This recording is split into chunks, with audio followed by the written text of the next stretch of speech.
The Selfish Giant by Oscar Wilde.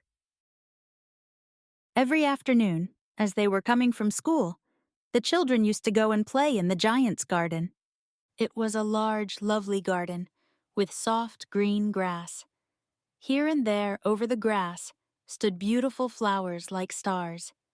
And there were 12 peach trees that in the springtime broke out into delicate blossoms of pink and pearl, and in the autumn bore rich fruit. The birds sat on the trees and sang so sweetly that the children used to stop their games in order to listen to them. How happy we are here! They cried to each other. One day the giant came back. He had been to visit his friend the Cornish ogre, and had stayed with him for 7 years. After the 7 years were over, he had said all that he had to say, for his conversation was limited, and he determined to return to his own castle. When he arrived, he saw the children playing in the garden. "What are you doing here?" He cried in a very gruff voice, and the children ran away. "My own garden is my own garden," said the giant. "Anyone can understand that, and I will allow nobody to play in it but myself." So he built a high wall all round it, and put up a notice board. Trespassers will be prosecuted.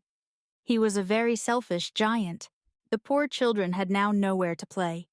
They tried to play on the road, but the road was very dusty and full of hard stones, and they did not like it. They used to wander round the high wall when their lessons were over, and talk about the beautiful garden inside. How happy we were there! They said to each other. Then the spring came, and all over the country there were little blossoms and little birds. Only in the garden of the selfish giant, it was still winter. The birds did not care to sing in it, as there were no children, and the trees forgot to blossom. Once, a beautiful flower put its head out from the grass, but when it saw the notice board, it was so sorry for the children that it slipped back into the ground again and went off to sleep. The only people who were pleased were the snow and the frost. "Spring has forgotten this garden," they cried, "so we will live here all the year round." The snow covered up the grass with her great white cloak, and the frost painted all the trees silver. Then they invited the north wind to stay with them, and he came. He was wrapped in furs, and he roared all day about the garden, and blew the chimney pots down. This is a delightful spot, he said. We must ask the hail on a visit. So the hail came. Every day for 3 hours he rattled on the roof of the castle till he broke most of the slates. And then he ran round and round the garden as fast as he could go. He was dressed in gray, and his breath was like ice. "I cannot understand why the spring is so late in coming," said the selfish giant as he sat at the window and looked out at his cold white garden. "I hope there will be a change in the weather." But the spring never came, nor the summer. The autumn gave golden fruit to every garden, but to the giant's garden she gave none. "He is too selfish," she said. So it was always winter there, and the north wind, and the hail, and the frost, and the snow danced about through the trees. One morning the giant was lying awake in bed when he heard some lovely music. It sounded so sweet to his ears that he thought it must be the king's musicians passing by. It was really only a little linnet singing outside his window, but it was so long since he had heard a bird sing in his garden that it seemed to him to be the most beautiful music in the world. Then the hail stopped dancing over his head, and the north wind ceased roaring, and a delicious perfume came to him through the open casement. "I believe the spring has come at last," said the giant, and he jumped out of bed and looked out.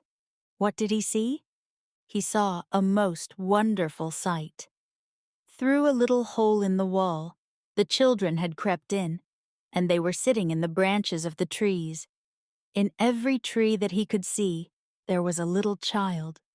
And the trees were so glad to have the children back again that they had covered themselves with blossoms and were waving their arms gently above the children's heads. The birds were flying about and twittering with delight, and the flowers were looking up through the green grass and laughing. It was a lovely scene. Only in one corner it was still winter. It was the farthest corner of the garden, and in it was standing a little boy.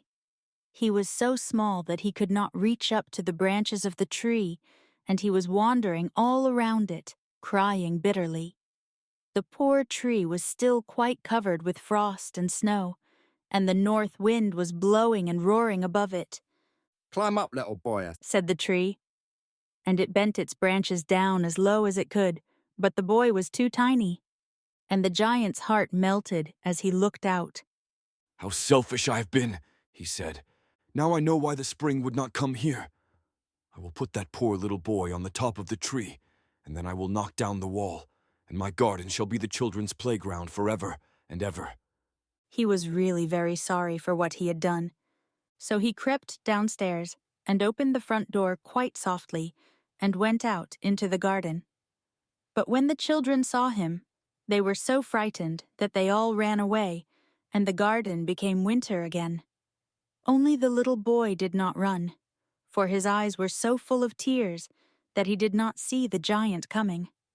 And the giant stole up behind him and took him gently in his hand and put him up into the tree. And the tree broke at once into blossom, and the birds came and sang on it, and the little boy stretched out his 2 arms and flung them round the giant's neck and kissed him. And the other children, when they saw that the giant was not wicked any longer, came running back, and with them came the spring. "It is your garden now, little children," said the giant, and he took a great axe and knocked down the wall. And when the people were going to market at 12 o'clock, they found the giant playing with the children in the most beautiful garden they had ever seen. All day long they played, and in the evening they came to the giant to bid him goodbye. "But where is your little companion?" he said. "The boy I put into the tree." The giant loved him the best because he had kissed him, We don't know. answered the children. He has gone away. "You must tell him to be sure and come here tomorrow," said the giant. But the children said that they did not know where he lived and had never seen him before, and the giant felt very sad. Every afternoon, when school was over, the children came and played with the giant, but the little boy whom the giant loved was never seen again. The giant was very kind to all the children, yet he longed for his first little friend, and often spoke of him. "How I would like to see him," he used to say. Years went over, and the giant grew very old and feeble. He could not play about any more, so he sat in a huge armchair and watched the children at their games and admired his garden. "I have many beautiful flowers," he said. "but the children are the most beautiful flowers of all."